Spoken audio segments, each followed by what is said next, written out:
In a world where every father would do anything to protect his children, one man is about to face the impossible. A widower struggling to raise his two daughters alone is about to encounter something that will change his life forever. One night, a mysterious crash. A stranger unlike any John has ever seen. An alien woman, injured and lost, arrives at his doorstep with a story too strange to believe. She's not from this world, but she needs his help. She needs shelter, and in return, she might just become the mother his daughters desperately need. But as trust builds between them, dark secrets begin to unfold. The question remains, will he risk everything to protect her? Or will her presence destroy them all? And this is more than survival. This is a proposal between worlds. Stay tuned. The journey is just beginning. It was a quiet evening in a small town. The sky was clear and the stars twinkled above. John sat on the porch of his modest house, gazing at the night sky. He sighed deeply, thinking about how hard life had become after his wife Emily passed away. Raising his two daughters, Emma and Sophie, alone wasn't easy. The house felt empty without her, and he often felt like he was failing them. Every day was a reminder of how much he missed Emily and how much he still needed her. John's thoughts were interrupted by a strange noise coming from the woods behind his house. It wasn't the usual sounds of animals or the wind. It was something louder, something unfamiliar. At first he thought it was his imagination playing tricks on him, but the sound came again, much closer this time. It sounded like something heavy had fallen from the sky. His heart raced as he stood up, his instincts telling him to investigate. He knew he had to be careful, but curiosity got the better of him. He called out to his daughters to stay inside, grabbed a flashlight, and headed toward the woods. The trees were thick, and the path was dark, but the light from his flashlight cut through the shadows. As he moved deeper into the woods, John couldn't shake the feeling that something was wrong. He had lived in this town all his life, and nothing like this had ever happened before. The crash had sounded too close, too real to be an animal or a tree falling. He had to find out what it was. When he reached the clearing, he stopped dead in his tracks. In front of him was a large, glowing object lying on the ground. It was unlike anything he had ever seen before. It looked like a ship, but it was smaller, almost like a pod. The metal surface was smooth, with strange markings he didn't recognize. John cautiously approached the object, his heartbeat quickening with every step. He had no idea what he was looking at, but something inside him told him it wasn't from Earth. Then, to his shock, the object began to open, almost as if it was responding to his presence. The lid lifted slowly, revealing a figure inside. A woman, or at least she looked like one, was lying motionless in the pod. Her skin was pale, almost glowing, and her features were sharp and otherworldly. She wore strange clothes that shimmered under the light of the moon, and her long silver hair spread out around her like a halo. John's breath caught in his throat. He had never seen anyone like her before. He rushed forward, unsure of what to do. The woman's body was covered in bruises, and she looked as though she had been through something terrible. Her chest rose and fell with shallow breaths, and John knew she was still alive. He knelt beside her, feeling a strange mix of fear and compassion. He didn't know who she was or where she came from, but he knew he couldn't just leave her here. He gently touched her arm, trying to wake her up. The woman stirred, her eyes fluttering open. For a moment she just stared at him, confused, as if she didn't understand where she was. Then her eyes focused, and she looked at him with a mixture of surprise and fear. She opened her mouth to speak, but her voice was weak, barely a whisper. "Please," she said, her voice trembling. "Help me!" John's mind raced. He had no idea what was going on, but one thing was clear. This woman needed help. He looked around, making sure no one was watching. The last thing he wanted was to be caught up in something dangerous or out of his control, but his heart told him that he couldn't turn his back on her. "Are you all right?" he asked, his voice filled with concern. The woman nodded weakly, still looking at him with wide eyes. "I'm lost. I need somewhere to hide. Please, they're coming for me." John's brow furrowed in confusion. Who was she running from? Who could possibly be after her? He didn't have answers, but his instincts told him that the danger was real. The fear in her eyes was too deep to ignore. He couldn't leave her out here alone. "I'll help you," he said, his voice steady despite the whirlwind of thoughts in his mind. "Come with me." Carefully, John helped the woman to her feet. She was unsteady, but she managed to stand with his support. He guided her through the woods back toward the house. As they walked, she didn't say much, but John could feel the weight of her silence. He didn't know who she was or where she came from, but he couldn't ignore the feeling that this was only the beginning of something much bigger. When they finally reached the house, John told his daughters to stay inside, locking the door behind them. He helped the woman into the living room where she collapsed onto the couch, exhausted. John went to get her some water and tried to process what had just happened. His mind was racing with questions. Who was she? Why was she so afraid? What kind of danger was she in? As he handed her the water, she looked at him with gratitude, but also with a sense of deep sadness. "I didn't know where else to go," she said softly. "I've been running for so long. I just need a place to rest." John didn't know what the future held, but he knew one thing for sure. He couldn't turn his back on her now. Whatever was going on, he would protect her. He owed it to her. He owed it to his daughters. And maybe, just maybe, this strange encounter could help him heal in ways he didn't expect. Days passed since the strange woman, who had introduced herself as Lyra, had arrived at John's home. The once quiet house now felt full of strange energy, a mixture of uncertainty and something else. Hope. John still couldn't fully understand why he had decided to help her, why he had brought her into his home. But every time he looked at his daughters, Emma and Sophie, he knew it was the right thing to do. Lyra spent most of her time resting on the couch, still weak from her journey. Her body showed signs of struggle, as if she had been through something unimaginable. Despite her exhaustion, she would occasionally sit up, her eyes scanning the room, observing everything with a quiet intensity. John tried his best to make her feel comfortable, but there was always this lingering feeling that something wasn't right. He couldn't shake the thought that Lyra wasn't just a stranger, but someone connected to a larger story, a story that was beginning to unfold slowly, piece by piece. One afternoon, as John was working on fixing a leak in the roof, Emma and Sophie ran to the backyard to play. It was rare for them to be outside so happily, and John couldn't help but smile at the sound of their laughter. It was a sound he hadn't heard in months, ever since their mother passed away. But as he listened, something made him turn his head toward the window, where Lyra was sitting staring at the children. Lyra's eyes softened as she watched them. Her gaze was filled with a deep sadness, but there was something else, something almost maternal in the way she looked at them. It was as if she could see the bond they shared, the love that John and his daughters had for each other. He watched for a moment before he approached her cautiously. "They're good girls," Lyra said softly, her voice almost a whisper. "They remind me of the children from my world." John raised an eyebrow. "Your world?" Lyra nodded, but she didn't explain further. There was a distance in her eyes, a longing that John couldn't understand. She looked out the window, her thoughts seemingly far away. "They must have a mother," she said, almost to herself. "A mother who will take care of them, guide them." John frowned, unsure of what to say. He had been doing his best to raise Emma and Sophie alone, but there was always this hole, a place where their mother used to be. He didn't know if he could ever fill that space. Lyra, however, seemed to understand something about that emptiness. "I've always wanted to protect children," she said quietly, her voice filled with emotion. "I couldn't protect the children of my world, but I can protect them." John's heart skipped a beat. He knew she wasn't talking about just Emma and Sophie. She was talking about all children, about herself, about the people she had lost. He could hear the weight of her words. It wasn't just the situation that was strange. It was the connection that was slowly building between them. Days turned into weeks, and despite the growing bond between them, John couldn't shake his doubts. Who was this woman, really? Why was she so far from home? And more importantly, why did she feel so at ease around his daughters, so motherly in her ways? One evening, as John sat with Lyra in the living room, he decided to ask her about her past. He had learned a lot about her, but he still didn't know the full story.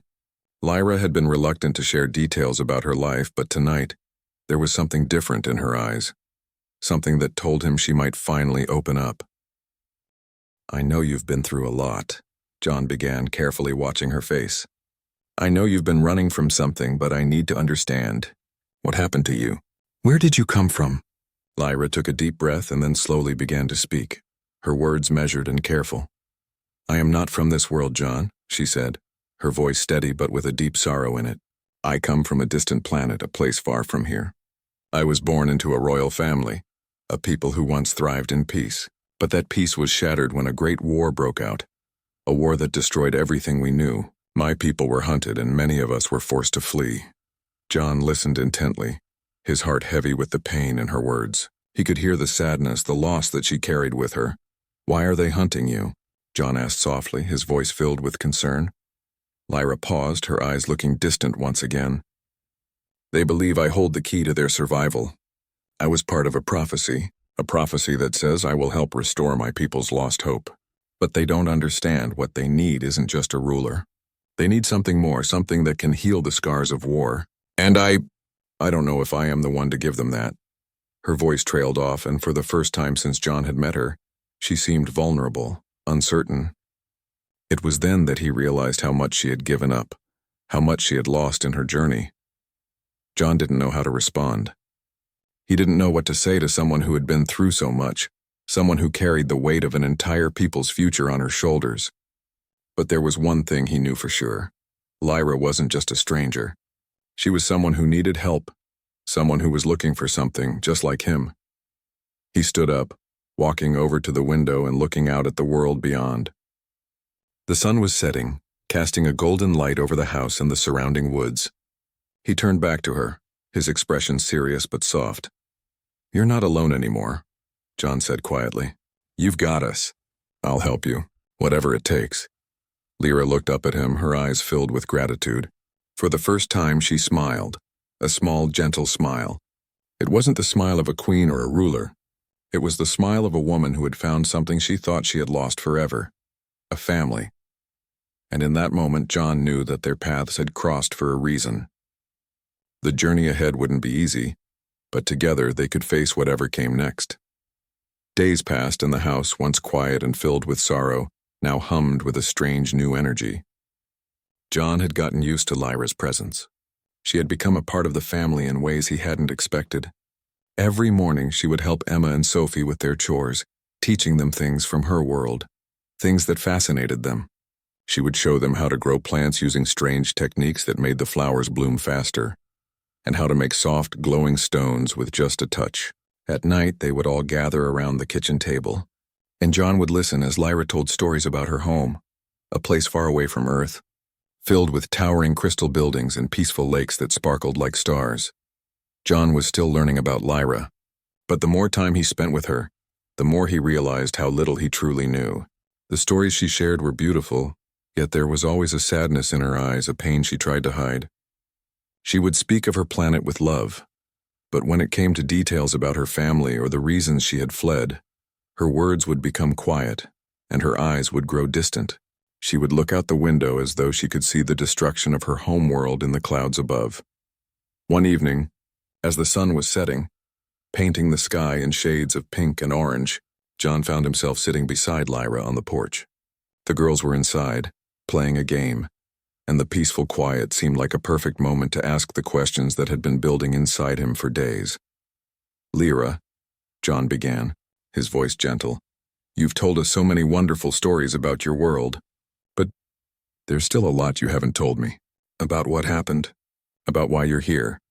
Lyra turned to him slowly, her eyes reflecting the colors of the setting sun. For a long moment she didn't speak, just stared at the horizon as if deciding how much to reveal. Finally she took a deep breath and began. "My people were once like yours, John," she said softly. "We were peaceful. We believed in harmony with nature and with each other. We lived for centuries in balance. A society where everyone had a purpose and no one was left behind. But then one by one the peace started to fade. Greed and hunger for power took over. Leaders began to fight for control. And eventually war broke out." John sat up straighter, listening intently. He could sense that this was the part of her past she had tried so hard to avoid talking about. "I was just a child when the war began," she continued, her voice growing quieter. "But I saw the destruction. Cities were torn down. Families were ripped apart, and no matter how hard we tried, the fighting never stopped. My family was part of the royal line, and as the war escalated, I was taken in by the council to help negotiate peace. But in the end, the peace didn't come. My people didn't want peace anymore. They wanted to win. And they didn't care who they hurt to do it." John could hear the pain in her voice now, the cracks that she'd tried so hard to hide. His heart ached for her. He didn't know how it felt to lose an entire world, but he could feel the weight of her words. "How did you escape?" John asked, his voice barely above a whisper. He could see the conflict in her eyes as she turned to him. "It wasn't easy," she replied, her voice trembling slightly. "I was one of the last to leave. My family, they died in the conflict. There was no one left to rule, no one left to protect the people. I was taken by a small group of loyalists who helped me escape. They managed to get me onto a ship, but the rest of my people were left behind. They were hunted, and their fate was sealed. I don't even know if any of them survived." Lyra paused, staring down at her hands, which were trembling slightly. John reached over, gently placing his hand on hers, offering a silent comfort. "You don't have to carry this alone," he said softly. "We're here for you. We'll help you however we can." Lyra shook her head, her eyes filled with a deep sorrow. "You don't understand, John. I'm not just running from my past. I'm running from something even worse. The ones who are still out there, they're not just after me. They're after all of us." John's heart skipped a beat. "What do you mean? What are they after?" Lyra's eyes darkened. "They believe that I am the key to saving my people. There's an ancient prophecy that says I will help restore balance, but the leaders of my world, they don't see it that way. They see me as a threat to their power. They want to control me, use me, and if they can't, they'll destroy me. I didn't just escape the war, John. I'm running from my destiny, the one that was forced upon me. The future of my people rests on my shoulders, but I don't know if I can bear it."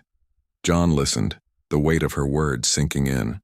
He had known that Lyra wasn't just some stranded traveler, but the full depth of her past and the burden she carried was far greater than he had imagined. "You're not alone anymore," John said again, his voice firm. "You don't have to do this alone." Lyra looked at him, and for the first time there was a flicker of something else in her eyes, a flicker of hope. But it was quickly replaced by doubt. "I don't know what to do, John. I don't know where to go from here. I've lost everything, my family, my world, and now I've dragged you and your daughters into this." John shook his head. "You haven't dragged us into anything. We're choosing to be a part of this. If we're going to face whatever's coming, we face it together." Lyra's lips parted as if to argue, but then she simply nodded, the weight of her burden shared, even if just for a moment. She didn't have all the answers, and neither did John, but together, they were willing to try. As the sun dipped below the horizon, casting the world in twilight, John and Lyra sat in silence, knowing that whatever came next, they would face it side by side. The days grew longer, and the peaceful life that John and Lyra had tried to build was beginning to feel fragile, like a house of cards. Despite the quiet moments they shared, the constant sense of unease lingered in the air. Lyra was still healing, though her strength was slowly returning, and John's daughters had grown attached to her in ways that filled the house with laughter and light. But as the children grew closer to Lyra, the shadow of uncertainty hung over them all. John could see the worry in Lyra's eyes, the constant fear that someone would find them, that the safety they had built here would come crashing down. One morning, as John was repairing the fence in the yard, he heard the sound of something unusual, a low, almost rhythmic hum coming from the sky. It wasn't the usual sound of birds or passing vehicles. It was something different. Something that didn't belong. His heart skipped a beat, and he instinctively turned toward the house, wondering if the children were safe. He quickly dropped his tools and rushed inside. "Lyra," he called out as he entered, his voice filled with urgency. She was sitting at the kitchen table, flipping through an old, tattered book she had found in the attic. When she heard the panic in his voice, she stood up quickly, her eyes instantly alert. "What is it, John?" she asked, her voice steady, but John could see the worry creeping into her eyes. "I heard something, a noise. It's not like anything I've heard before." He ran to the window and looked outside, scanning the sky. "It's coming from above." Lyra's face grew pale, and for the first time John saw the real fear in her eyes. The kind of fear that wasn't just for herself, but for everyone she had come to care about. She moved quickly, crossing the room to stand beside him. Her gaze shifted toward the horizon, where the strange sound grew louder, and she didn't need to say a word for John to know what was coming. "They've found us," she whispered, her voice filled with a mix of regret and fear. "I knew this day would come, but I was hoping we'd have more time. The hunters, they've tracked me here." John's heart raced. The hunters? He had heard bits and pieces of Lyra's story, but this was the first time he fully realized the danger she had brought with her. The people who had been chasing her since the moment she escaped from her home weren't just some group of criminals or warlords. They were powerful, relentless, and they would stop at nothing to find her. "How long do we have?" John asked, his voice tight with anxiety. "Not long," Lyra replied, her eyes scanning the sky. "They're closing in fast. The ships they use, they're unlike anything you've ever seen. We need to leave now." John's mind raced. He had no idea where to go, no plan. But he knew one thing for sure. His priority was his daughters and Lyra. He couldn't let them fall into the hands of these unknown pursuers. "Get the girls," he said urgently. "I'll start packing. We need to move now." Lyra hesitated for a moment, then nodded. She knew that time was running out. She quickly crossed the hall to the girls' room. John watched her go, his mind spinning with fear and uncertainty. He didn't know what would happen next, but he knew they couldn't stay here any longer. They had to get out. Within moments, Lyra returned, leading Emma and Sophie by the hand. They looked confused, their faces still sleepy from just waking up. The sense of calm that usually filled their home was gone, replaced by the tense energy of something impending. "What's going on, Daddy?" Emma asked, her eyes wide with worry. "Sweetheart, we need to go. We're going on a little trip, all right?" John said, his voice as gentle as he could manage, but his heart pounded in his chest. Sophie clung to Lyra's side, sensing the tension in the air. "Is everything okay?" she asked in a soft voice. "Everything's going to be all right," Lyra replied, her voice soft but firm, though there was an edge to it. "We just need to leave for a little while." "Don't worry." John quickly packed what little they could take with them. Just a few clothes, some food, and a few essentials. As he moved swiftly, his thoughts kept racing. Where would they go? How could they outrun whatever was coming? He had no idea, but he had to keep moving, keep his family safe. With everything packed, John took one last look at the house. It was more than just a building to him. It had been their home, their sanctuary after the loss of Emily. The thought of leaving it behind forever made his chest tighten, but he had no choice. "He couldn't stay here, let's go," he said, taking a deep breath and leading the way. They moved quickly, gathering the girls and heading toward the woods.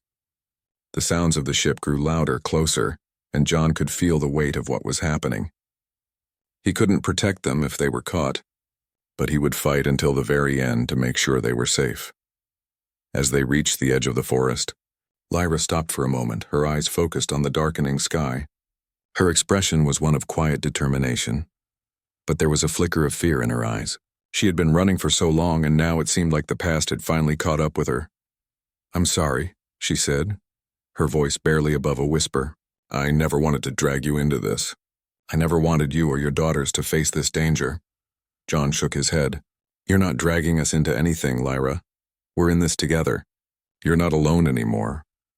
Lyra looked at him, her eyes full of gratitude and something else. A deep, silent understanding. She nodded slowly, her lips pressing together as if trying to hold back tears. In that moment, John knew that no matter what came next, they were a team, a family, and he would protect them with everything he had. The sound of the ship grew louder, and John's heart pounded in his chest. The night was their only cover now, and they had to make it count. The uncertainty of the future hung over them like a thick fog, but in that moment, there was only one thing that mattered: getting his family to safety. The night felt different now. It wasn't just the usual quiet of the countryside. It was heavy, thick with tension, like the world was holding its breath, waiting for something to happen. John, Lyra, and the girls had moved deeper into the woods, away from their home, which now felt like a distant memory. The trees were dense, casting long shadows that seemed to reach out like silent watchers. Every crack of a branch or rustle of leaves made John's heart race. They were being hunted, but this time the stakes were higher than before. He couldn't protect them if they were caught. He tried to keep his thoughts focused, to stay calm for the sake of his daughters. They were still too young to fully understand the danger, but they could feel it. Sophie had clung to Lyra's side ever since they left the house, her small hand tightly holding onto Lyra's. Emma, older and more aware, kept looking over her shoulder, her eyes scanning the darkness around them. John knew she was scared, but she wasn't saying anything. She was brave like her mother. "Lyra," John whispered, his voice barely audible above the rustling wind. "Do you think we're safe out here?" Lyra didn't answer right away. She was walking just ahead of him, her gaze fixed on the path ahead. John couldn't help but notice how much more confident she seemed in the forest. She moved with a sense of purpose, her steps quick and light, almost like she knew exactly where she was going. "We're not safe yet," she said after a moment, her voice steady despite the fear that John could see in her eyes. "But we're moving in the right direction. I know a place, a hideout, far from here. It's not much, but it's hidden." "Hidden?" John repeated, a chill running down his spine. "From who?" "The people who are hunting me," Lyra said, her tone colder now. "They don't just track my movements. They can track everything. But there's one place deep in the mountains where their technology can't reach. I've been there before and I know it's safe." John felt a small flicker of hope. If Lyra had a plan, if there was a place where they could hide, maybe they had a chance after all. But as the minutes passed, the uneasy feeling in his chest only grew. What if they didn't make it there in time? What if the hunters were already on their way to the place Lyra mentioned? "Are we really going to be okay?" John asked, this time more to himself than to Lyra. Lyra stopped walking for a moment and turned to face him. Her expression softened. "We will be, I promise. But we have to keep moving. The farther we go, the safer we'll be." John nodded, though doubt still clung to him. He looked down at his daughters, who were walking quietly behind him. Emma was holding Sophie's hand, her face set in a determined expression. John smiled at them, trying to reassure them, but deep down he knew he couldn't guarantee their safety. The truth was they were all at the mercy of forces they didn't fully understand. The journey through the woods was long and tiring. Every sound seemed amplified in the silence, and John couldn't shake the feeling that they were being watched. They walked for hours, the path winding through thick trees and over uneven ground. Lyra kept leading the way, her pace steady, but John could tell she was growing more exhausted with each step.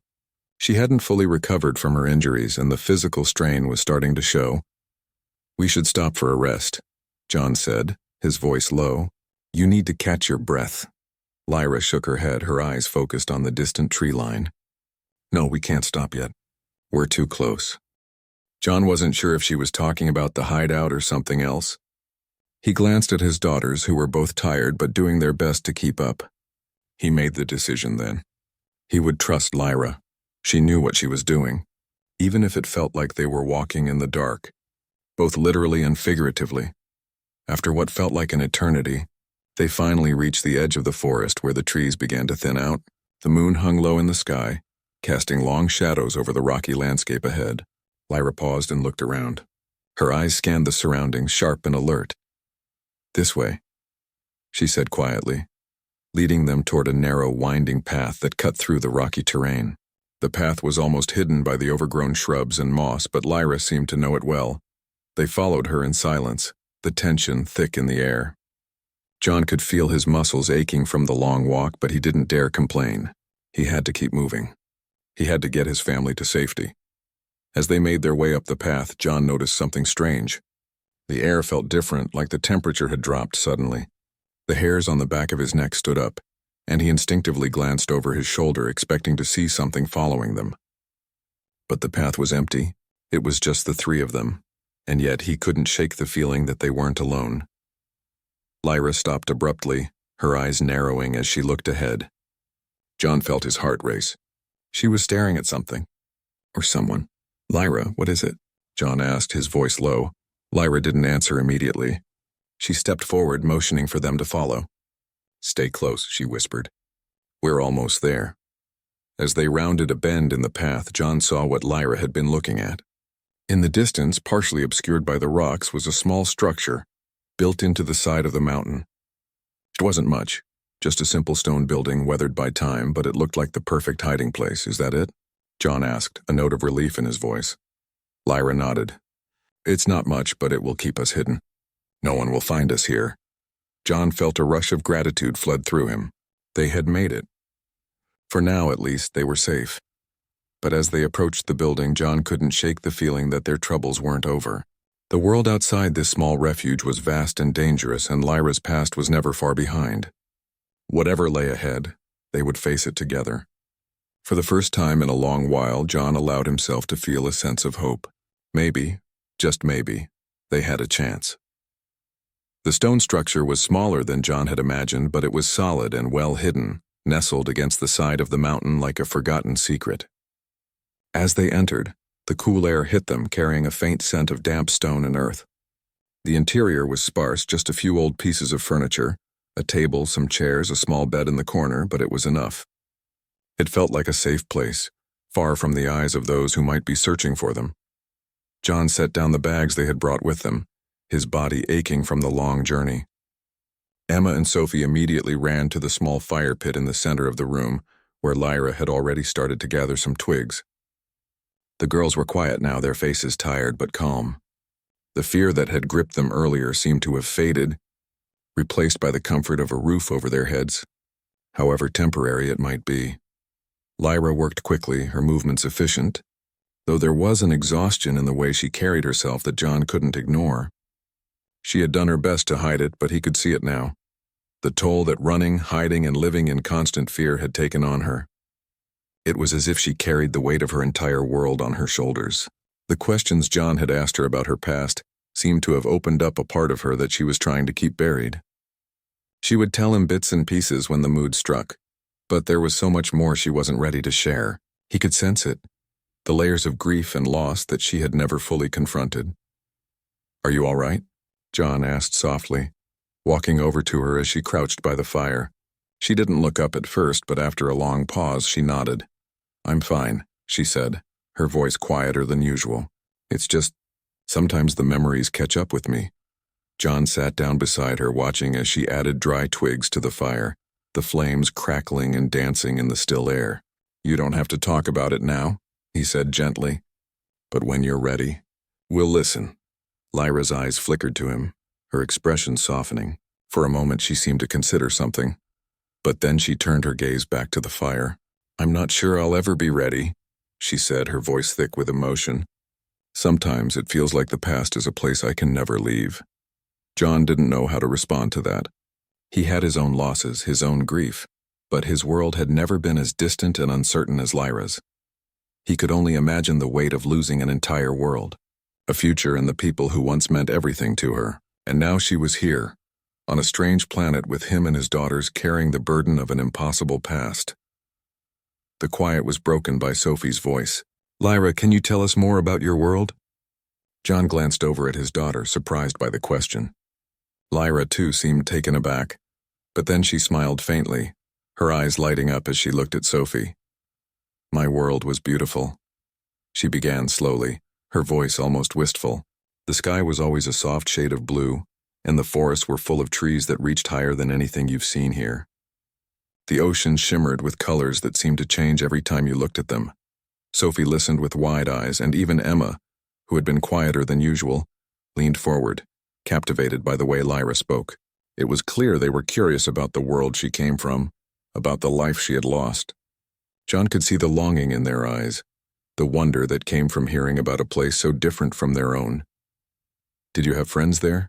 Sophie asked, her voice soft. Lyra hesitated, her smile faltering. For a moment John thought she might close up again, but then she nodded. "Yes, I had friends, but I also had a family. My parents, my siblings. We all lived together. It was a peaceful life until it wasn't." The mood shifted again, a shadow falling over her words. John could see the way her shoulders tensed, as if the memories were starting to surface once more. He reached out, gently placing his hand on hers. "You don't have to talk about it if it's too much." Lyra took a deep breath, steadying herself. "It's all right. I just wish I could have done more to save them. But I couldn't, and now I'm here with you, and I'll do whatever it takes to protect you. All of you." Her words hung in the air, heavy with meaning. John had no doubt that she would. She had already proven that she would do anything to keep them safe. But the real question was, how long could they keep running? How long could they stay hidden before the past caught up with them? As if on cue, there was a faint sound outside, the wind shifting through the trees. It was just the breeze, but John's heart skipped a beat. He had been on edge ever since they had arrived, and now the sense of danger seemed to grow with every passing hour. They were safe for now, but how long would it last? "We can't stay here forever," John said quietly, more to himself than to anyone else. "We need to figure out what comes next." Lyra nodded, her expression grim. "I know, but for tonight we rest. Tomorrow we'll figure out a plan.